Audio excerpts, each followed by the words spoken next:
Welcome to our special podcast on Antimicrobial Resistance Awareness Week. I'm Dr. Hamid Al-Hashmi, and today we'll be addressing one of the global challenges being faced by the healthcare industry globally. I'm honored today to have Dr. Saeed with us to shed light into the importance of antimicrobial resistance, the key challenges, and what are the key practices and policies that being addressed to combat AMR locally and globally. Dr. Saeed, thank you for being with us today. Thank you so much. Actually, I would like to take this opportunity and thank you, Dr. and the head area and management for getting us this opportunity to increase awareness regarding the antimicrobial resistance and the proper use of antibiotics. Thank you. Thank you. Before we go into the diving into the details of AMR, if you could inform us about your journey, what it led you to get into AMR, what are the key initiatives, programs that you have been involved with, so that the audience aware about your background and your initiatives. Well, actually, our journey in the antimicrobial stewardship program started early in 2016, and we established the program as volunteering services coming from the interested people in the ASP activities. The first point, actually, which is make a huge attention to me regarding this point, it was during the 2015, I believe. There is one case which is, if I remember correctly, during Obama period. It's in US, and it came all over the news. It was like, I think, a 70 years old female lady after a treatment for hip fracture and long stay in India. She came back to US to treat with a superbug infection. The sad thing about this case, they try all the available super antimicrobial agents available at this time. It was 26 trial of antimicrobial agents, and imagine all of them failed. So we don't have any treatment for this case. Okay. Even the last reservoir of the antimicrobial agent, which is called colistin, they use it with different combination with some other antibiotics, and unfortunately they couldn't treat the case, and they make a big isolation for this kind of super infection, and at the end the patient died. So this was like wow alarm. What's happening? We still in this new modern age, and we don't have antimicrobial agents to treat like simple infection. Mm-hmm. So this came into my mind, and I think this I tried to do the research. I tried to get the certifications. I got my certifications in the ASP and the Board of Pharmacy Specialty as well. Then we start to establish the program. We start from scratch. Now, Dr. Said, what program you're referring to? This is the stewardship program, or regarding the certifications, or regarding the program? The program that being the program, it's the ASP activity and the ASP antimicrobial stewardship program. We called it ASP. Okay. In outpatient and ambulatory settings. When I start to do this, actually I find out there is no data available and references available for outpatient, and it was a huge challenge to start this kind of program. We took all the certifications. We start to took so many courses with different university. Mm-hmm. So this all only to understand how to start, what is the KPIs you are using it, because you know what, all the available data in the reference and libraries now, it's only related to the inpatient critical care, emergency care setting. So it was a difficult start to establish a good knowledge. Then you can go ahead deeply in the outpatient settings and tailor the program so it can really impact and having impact on the practice of the ambulatory care settings. We did the journey for almost 2016 until 2021, and still is going on. And recently we got recognized as a best practice from the International Best Practice Award in the ambulatory care setting. And I believe we are the first in the region, in the MENA region, to establish this kind of program in the ambulatory settings. It's there before in inpatients, but in the ambulatory setting, we were the first, and we did actually a tremendous achievement, and it's recognized finally by the international benchmarking. Okay, so the case that you mentioned, Dr. Saeed, it was like a trigger for acknowledging the size of the problem. Yeah. And was this also related to the having the WHO having a dedicated week to make people aware, physicians and the public, about the antimicrobial resistance? Actually, this was or the is it start. started from the This was before the that? start, Okay. and then we start to know that the WHO and the other regulatory body is starting to do the awareness on the level of the public and the community, and they're doing the awareness and continuous education sessions for the healthcare professionals, and even more. They are doing like tailored education for specific locations. Okay. What I mean here, when you are doing the analysis, there's a right analysis in the specific place, and you know exactly we have this kind of gap in this location. So we will go exactly and do the intervention, which is 100% tailored and related to the practice here. The start now, it's not like before. Okay. The start of ASP, in my opinion, it should be smart, not to take everything in general. You have to do the before we what was happening before. We was doing what is the antibiotic prescribing rate in this place, and what is the pattern, and then we go ahead and start the ASP activities. Nowadays, we have much more progress, and this is what actually we started to apply it in our practice. Before going to one place, we should collect the data, and we having the expert in the infectious disease who will do the analysis, and collecting the data and doing the analysis. It's not easy part. Yeah, we'll go into the data maybe a bit later. Now, you mentioned there are gaps. Different regions, they Yes. have different gaps. Yes. What are the, It's not the only the region, drivers? yeah. What are the drivers for a region or a country to have a gap? What could be the main underlying causes for having these gaps? We can take it on different levels. We will start from the healthcare sector. In the healthcare sector, we start from the healthcare professional itself. It's started from the diagnosis point. If it's not the right diagnosis and the healthcare professional not utilizing the available diagnostic tools with him to confirm like this is 100% bacterial infection, then this is the start.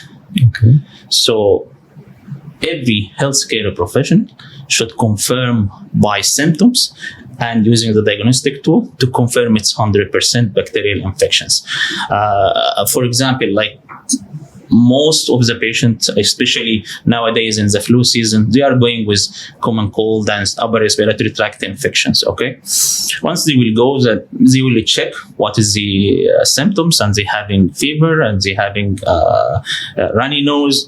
There is no cough at all, and then they will check. Okay, in this case, we have a score, center score, for example.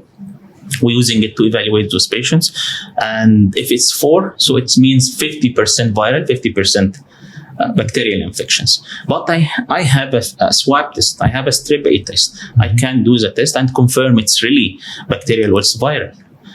If I'm not using this, so this is the start of the resistance. Once it's having bacterial, so I can go for the antibiotics. Once the antibiotics has been prescribed and confirmed, the second part coming from choosing the antimicrobial agents.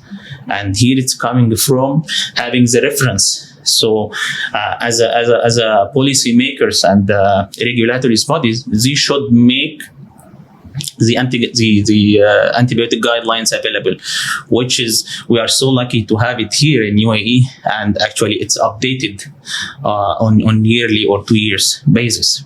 Okay. So why I'm mentioning this, because in the practice you should have a reference to go for it. Mm-hmm. Okay.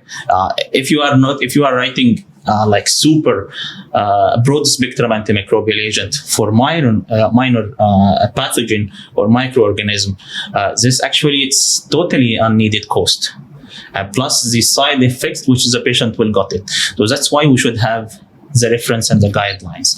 So once you wrote the antimicrobial agent, now it's the second part for the patient and the community. So the first one is the healthcare professional. This is a major driver.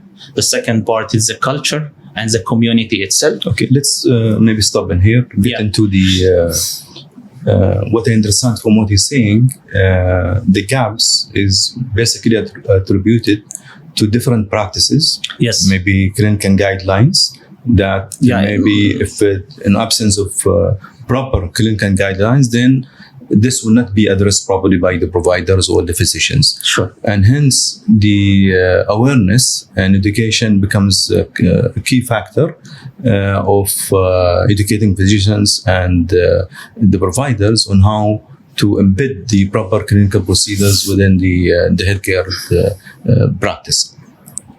Can you maybe elaborate about the program that you are managing, how this is being addressed, and how is it being rolled into the day-to-day kind of practices in the hospital? Okay, well, actually, this is to apply the program in the practice. As we said earlier, we should identify the gaps. Once it's identified, and this is not easy job. It's very tough to know exactly what is the wrong in this location. Once it's identified, and like I told before, we be collecting the data, and nowadays we started doing it manually and collecting the data manually and doing the analysis. But recently, especially in this part, we tailored an ASP reports. It took almost 2 years of us to develop those reports. So it will specifically capture the gaps from the system, and then you know exactly like place why having malpractice or uncompliance for the guidelines, specifically for treating of acute otitis media or community acquired pneumonia. Then you know exactly this location we need to do the educational awareness session or face-to-face interviews or prospective feedback and audit module in this specific disease. Once you know the gap and you're going to do the proper intervention, and then you have to check what is the outcomes happen in your practice, and to know exactly if you are moving forward or you are still at the same point. And this actually coming to having a proper KPIs. Once you have the proper KPI, so you will know exactly how is your program is progressing and moving on. To do all of this, nowadays the technology is it's trending and moving up, AI sectors. So in our practice, in our experience, what we did, we design and utilize the clinical decision support system in our favor. So for example, if the patient is coming with certain infection and the specific antibiotics is the first treatment for this case, and then the healthcare professionals, he wrote a second one or a different one, then here's the role of clinical decision support system. It will come the pop-up message for him and telling him we need a justification for this. Either there is a resistance, or there is a high risk rates, or there is a comorbidities. So we need a justifications for this, and it will not go unless there is a justifications. Before that, we also design something called order sets. For order sets, it's something very easy and template form. Once you have this kind of infection, it will show you what is the recommended treatment for this specific infection. So this will reduce the error of writing unnecessary or not recommended antimicrobial agent for a specific infections. So this is the first one, and this is the second one. And the second one, it's not on the level of prescribing only. No, it's on the level of dispensing. So if it's missed from the prescriber level, so it will go to the dispenser level, which is our pharmacist and the clinical pharmacist also will review it, and they have to put their own input and communicate again with the physician for this kind of infection or this kind of treatment. So once you have those kind of interventions and implementation in the system, the other factor to make it easy and to close those gaps, to have the proper KPIs to monitor the practice, what you are doing actually. And this also, we did it. We tailored the KPIs. We check what is the most important, and we have a brainstorming and a great discussion. And the most difficult part in ASP activities, it's to calculate the KPIs. Okay, so we have random KPIs and specific KPIs. This in our experience and our journey. In the beginning, we was doing it manually using the Excel files and collecting the data and doing it in the manual way. Mm-hmm. Then it will taking almost all the weekend doing the data and for only the KPIs. So, Dr. Said, the use of technology and data certainly plays a key factor, as you mentioned, into combating the AMR. Now, from the data that you analyze and you see, what are the emerging trends? What are the main drivers? What are the main factors that contribute to this problem? Actually, when we are doing the analysis for our data, as per our practice, it's the practice in outpatient, it's totally different than the inpatient setting. The visits are shorter, the infections are less severe, and most of the services are preventive services. So when you are doing the analysis for those kind of patients, so you have mostly the upper respiratory tract infections, you have UTI, urinary tract infections, and preventive measures like for vaccinations and those kind of infection, or skin and soft tissue. But the most trending gaps will be there in upper respiratory tract and the UTI infections. Recently, when we comparing our guidelines with the international guidelines and the local antimicrobial resistance rate, actually just we got recently the antimicrobial resistance rate for the almost last 10 years in UAE, in Abu Dhabi and Dhafra and the Line region. And the results from this report, it was astonishing actually. You know, before we don't have those kind of data and reference, so we can tailor the program. We was referring usually to the international guideline and the international resistance rate. And when you are discussing this with the healthcare professionals, usually it was the challenge and the barrier that we are not the same. It's totally different here than the other people. But they have right in saying this, but this is excuse. It's not 100% valid actually. Nowadays, the world, it's just like a small village. The people are traveling from X country to Y country in hours. So this will spread the common infections here to this place and resistance rate here from Y country to X country. And here is to coming the point. The report showing exactly the same or almost nearly the resistance rate in the other country like US and Canada and British also as well.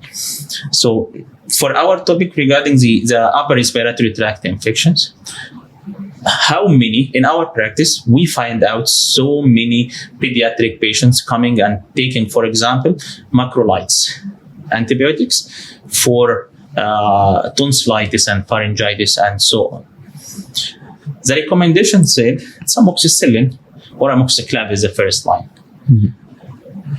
When we have those data, we find the resistance rate are very high to macrolide. The pathogen which is causing the upper respiratory tract infection, tonsillitis and pharyngitis is called Streptococcus aureus. The resistance rate for macrolide like clindamycins and erythromycins, it was approximately 37 and 57. So it was a tremendous resistance rate. And in this case, those antibiotics, we cannot use it for this specific infections. So that's why we have to ally with the local guidelines. So our local guidelines are very solid in UAE and it's updated. And thanks actually to the DOH and MOH and Abu Dhabi Public Health for doing those guidelines and updating it. Plus, they having continuous survey and monitoring for the resistance rate. So they will modify the guidelines if something came up. So that was the trending issue in our practice. Okay, that's great to hear that you're working on a 10 years data set. You're generating insight that is specific to our local environment. Yes. And this contributes to increasing the knowledge about how the region can be different in terms of having different problems related to antimicrobial resistance. You know what? I have two things to say in this part. Yeah, thanks to the policymakers and the regulatory bodies in UAE, actually, there's two more specific infections having like the same resistance pattern and typically to the local guidelines. Like I told, the staph and the UTI. The most common infections in UTI is the Escherichia coli. Escherichia coli nowadays, because of the misuse of antibiotics, it's become super resistant to the quinolone ciprofloxacin, which is the most commonly prescribed for the UTI infections, and also sulfonamide, sulfadrax. This is coming from the antimicrobial resistance data. Okay, but the good thing that according to the reports, we still have a very good weapons to use. We still have the nitrofurantoin, we still have the phosphomycins, which is like 98 to 99% effective against the E. coli in the UTI infections. The good thing about the surveillance and continuous monitoring that UAE having the lowest prevalence in TB infections compared to the other MENA countries.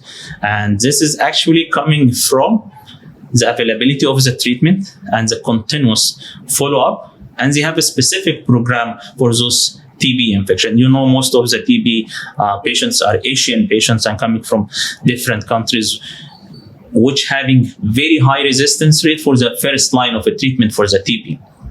But due to the solid follow-up program and the availability of the medications to those TB patients, you know, TB medication treatment taking up to like 4 to 6 months. So it should be like first, the financially, the medication should be available for those patients, which is actually, I'm very thankful. This is like a mandate program. It's available.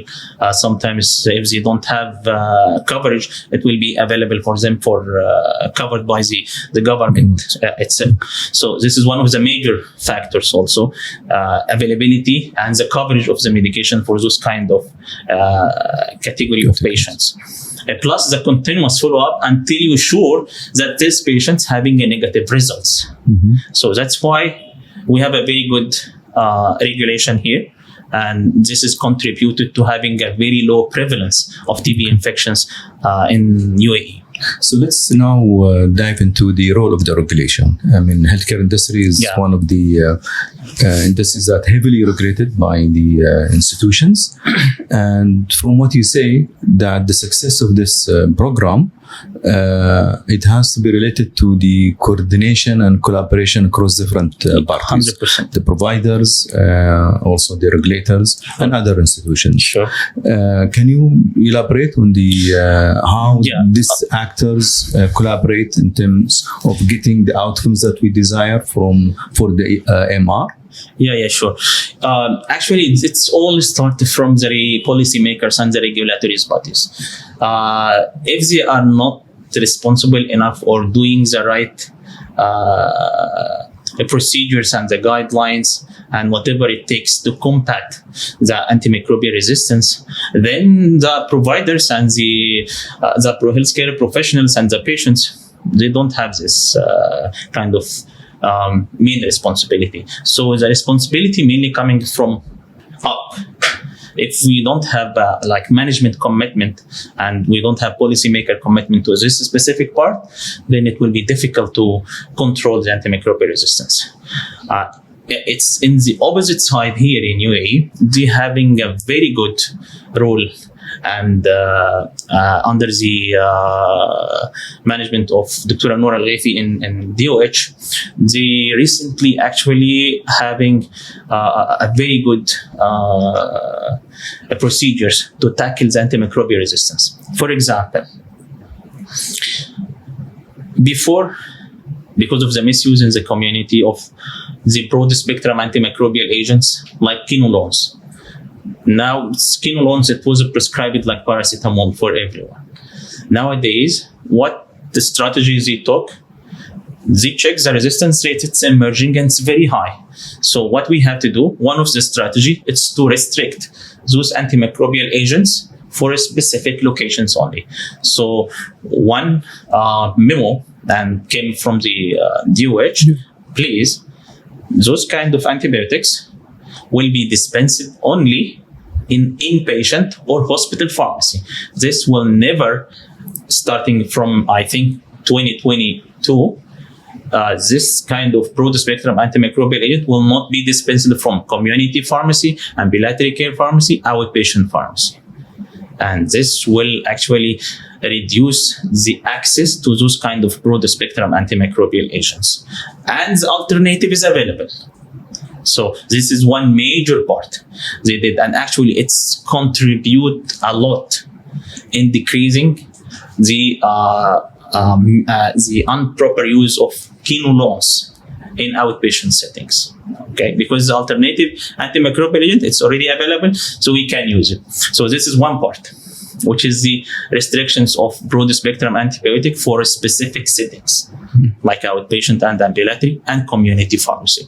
The second part, they are doing continuous surveillance to monitor and collecting the data from all the hospitals in all the regions. Abu Dhabi, Laid, Dhafar, they collecting all this data and having the reports and sharing it with the healthcare professionals. So you know what is exactly most dominant and the prevalence pathogens in those regions.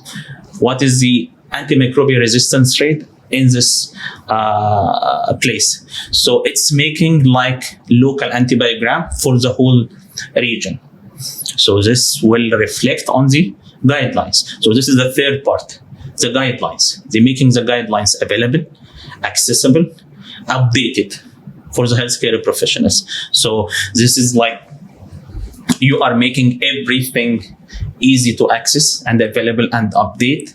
And so what the healthcare professionals will do, it should just practice precision medicine and evidence-based techniques when he's trying to treat his patients. The fourth part, after doing the restrictions, the resistance rates, making availability for the guidelines, it's continuous education and awareness for both communities and healthcare professionals. And this is actually happening on both levels, Department of Health, the DOH, and Abu Dhabi Public Health as well.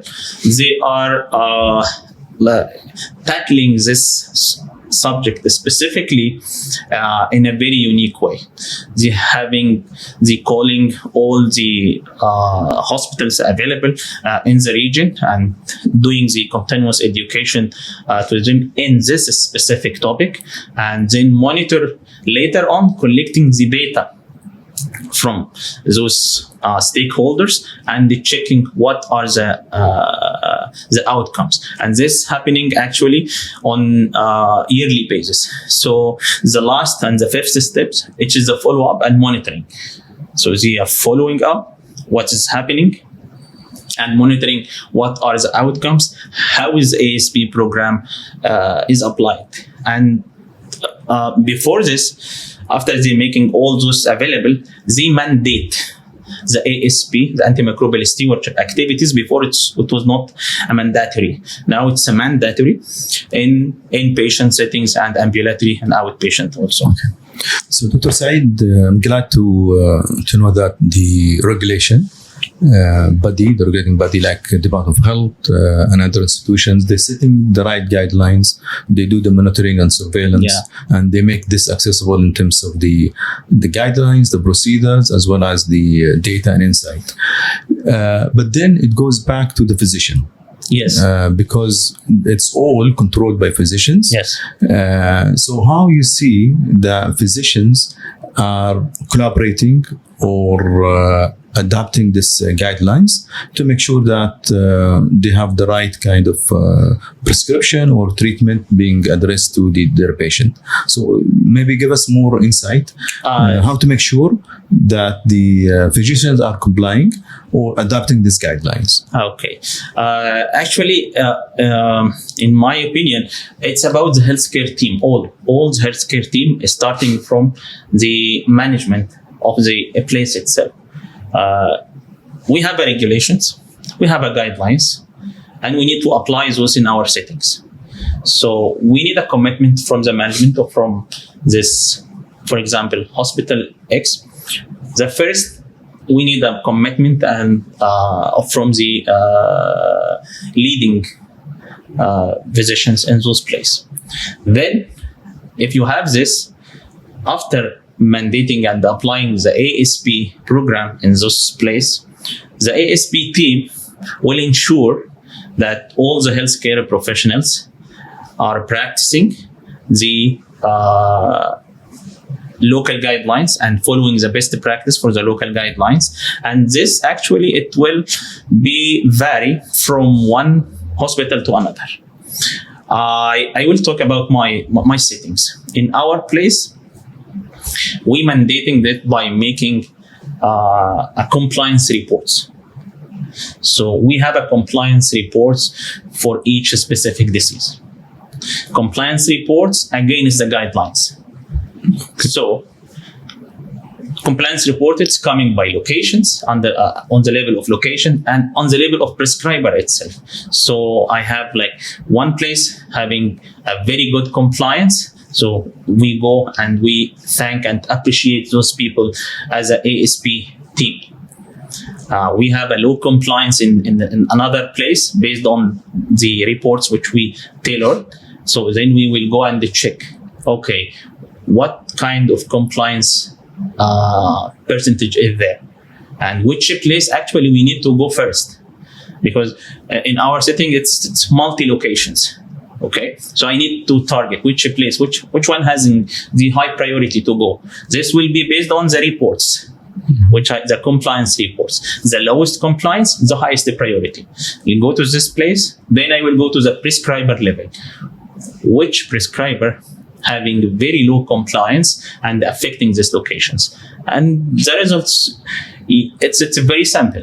You will find out this X provide physician or healthcare professional, he is having some trend in writing 1 or 2 antibiotics for most of the infections.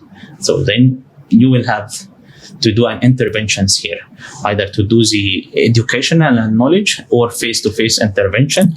And maybe they don't have the updated information. Maybe they having some pressures from patient. Whatever is the reason is there, you have to sort it out. And this is the deepest level. It will be face-to-face to this specific practitioner. And from here, then the results will be improved. Okay. So basically, you're making the physicians accountable for their actions. Yes. And this is enforced in your setting. Now, having ASP, is it mandatory or voluntary by hospitals established within our settings? Nowadays, it's mandatory from so many regulatory bodies, from the Department of Health, from the Joint of Commissions, the GCIA. Now, most of the hospitals in Abu Dhabi and UAE are all recognized by and accredited by the GCIA, Joint of Commissions. So it's mandatory now from GCIA, from DOH, to have this kind of program available and monitored in yearly basis. And they have to send the data. There is a specific KPIs according to each setting. They have to report it back to the DOH. So it's mandatory now.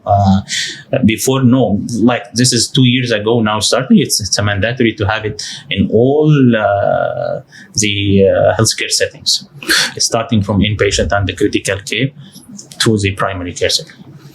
Okay, so we addressed the AMR in terms, what is it, the role of the institutions, the regulatory and the physicians. Now, when it comes to the public, how they can contribute to combating the AMR? Actually, the public and the community, they having an equal role, maybe more, to the healthcare professionals and regulatory body. So, luckily nowadays, the community in Abu Dhabi, the awareness, it's very high, and most of them are very well educated, and especially about the antibiotics and the infections, and they know what actually the antibiotics, it's not the solution for all the infections. So this will make it easy to contribute to reduce the antimicrobial resistance. So the first thing they have to do as a community, they should not ask or demand for antibiotics when they have viral infections, common colds. Let the decision coming from the expert people, the healthcare professionals. Let's come from the physician. So in antimicrobial stewardship activity, there is something called antibiotic by demand. So the patient came, the mother came or the father with a child, he's feverish and having common cold, and what's in their mind? We need antibiotic to solve this solution. And this will make a pressure to the healthcare professional also. So this is the first thing. Please let it be decided by the healthcare professional using the proper tools and the diagnostic tools available in his practice. So you are now protecting your child from having unnecessary antimicrobial agents, from having unnecessary side effects, most commonly the diarrhea.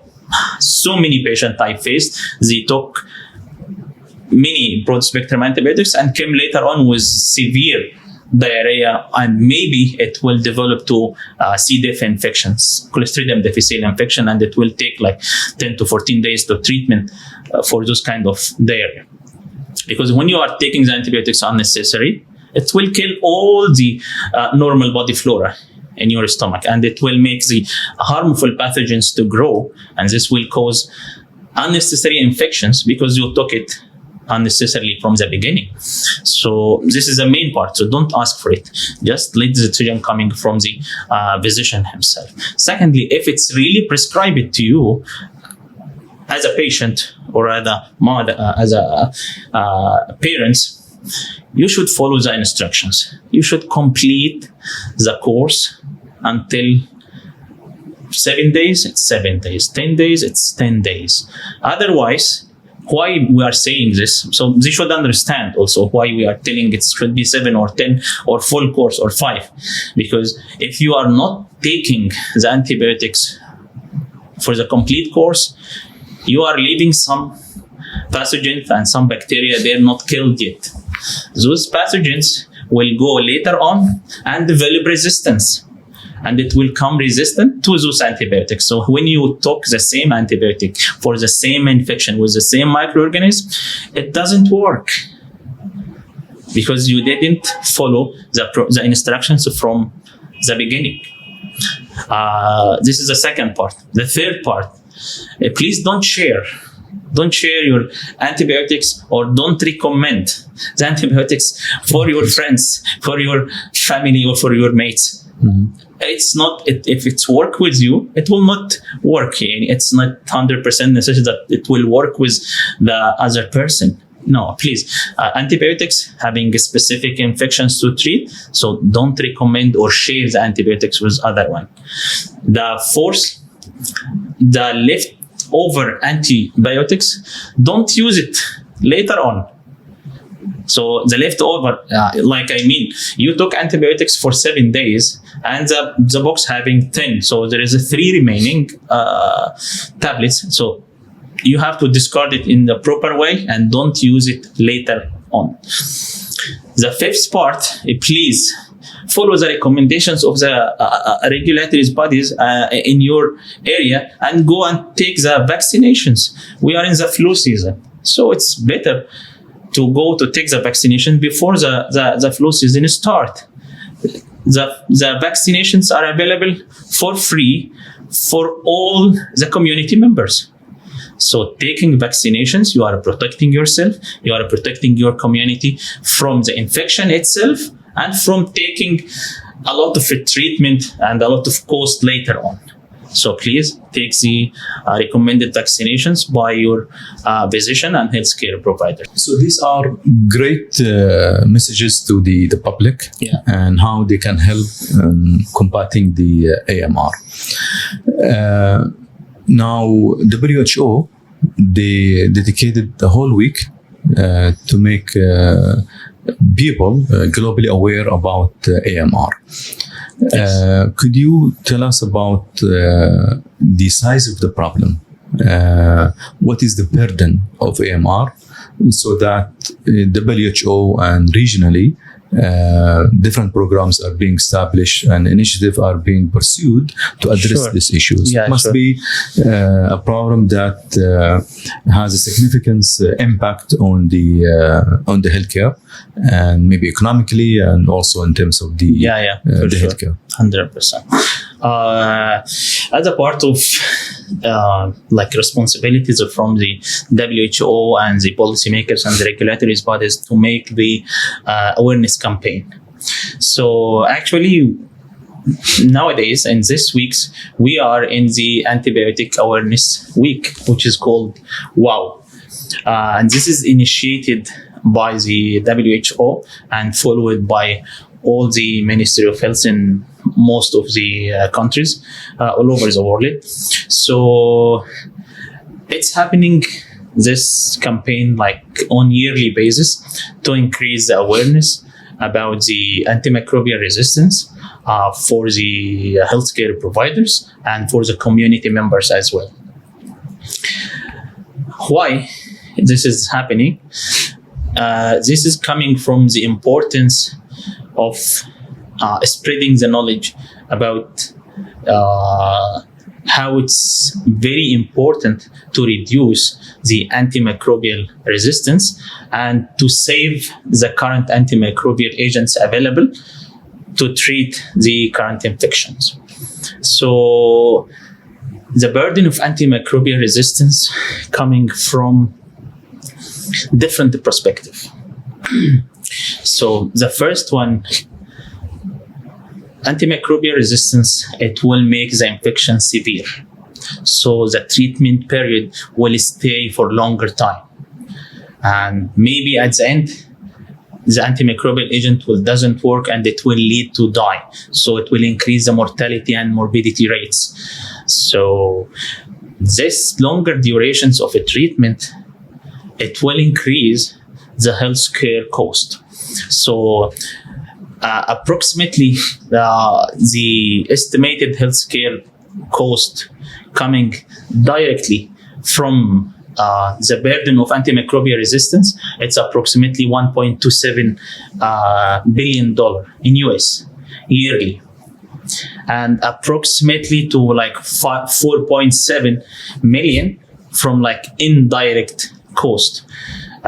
Indirect cost means the antimicrobial resistance will contribute to the case of the death, but it's not the direct reason for the or the direct cause for the death itself. So we have a huge burden of cost on the global healthcare system. What we have now, it's very restricted antimicrobial agents. We have a gap in discovering the antimicrobial agent. Discovering the antimicrobial agent, one, antibiotics, it will take approximately from 10 to 15 years to have it in the market, with a cost approximately $1 trillion. So it's a huge cost. So approximately now we have 50 years. The last 50 years, the last pure antimicrobial agent discovered was in 1987. Until now, we don't have a new class of antimicrobial agents. It's all modifications. Okay, it is the same structure, and the scientist and the researcher will do some modifications and later on, but we don't have a pure agent. But luckily, from the WHO, from the WHO, there is approximately 45 antimicrobial agents on the pipeline. 45 antimicrobial agents in the pipeline. If I remember correctly, 32 of those agents are totally new, non-traditional. It's not like the one we know already. So this is a great of hope coming to the all humanity, and I think it's expected to have those antimicrobial agents in the market within 10 years. So this is a good news actually.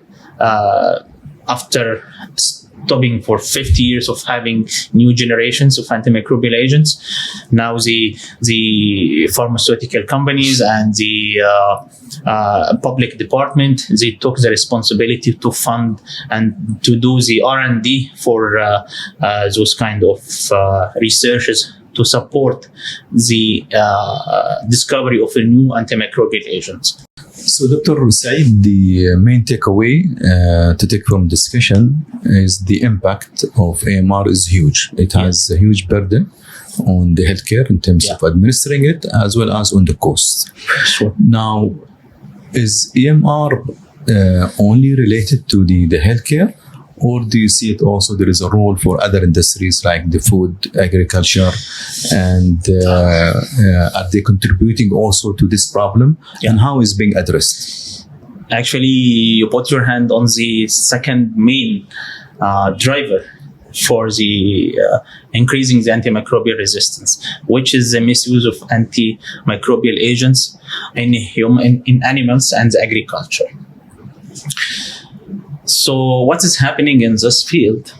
The farmers or the laborers, they are giving the antimicrobial agents, antibiotic, to healthy animals for either to preventive measures to prevent the happening of the disease, or to increase the growth of the animals itself. But what is happening?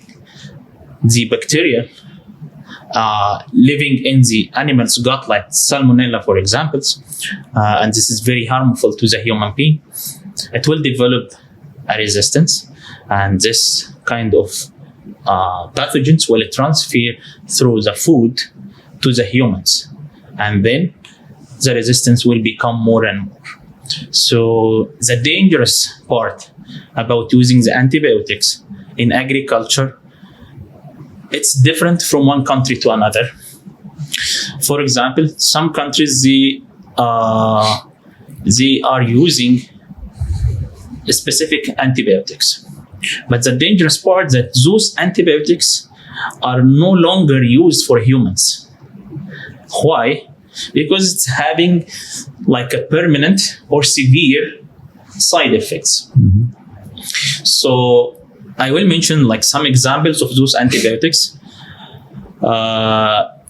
It's not all used in one country. No, some countries used X, some countries used Y. So, for example, some countries, they are using the tetracyclines, okay, for foodborne infections like salmonella, to protect the animals and to increase the growth and avoid the infection.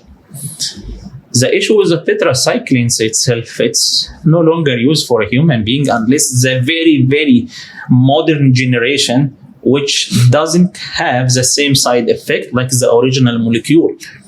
So tetracyclines having a very common side effect, which having like a permanent teeth discoloration. Okay, and I have actually one case with my relatives with this one. They are using tetracycline when they are children. So this side effect coming to the children and the infants. So if they are using this, it will cause a permanent discoloration for them. And if it's a transfer to like a pregnant woman, it's teratogenic. It means it will cause labor early. Okay.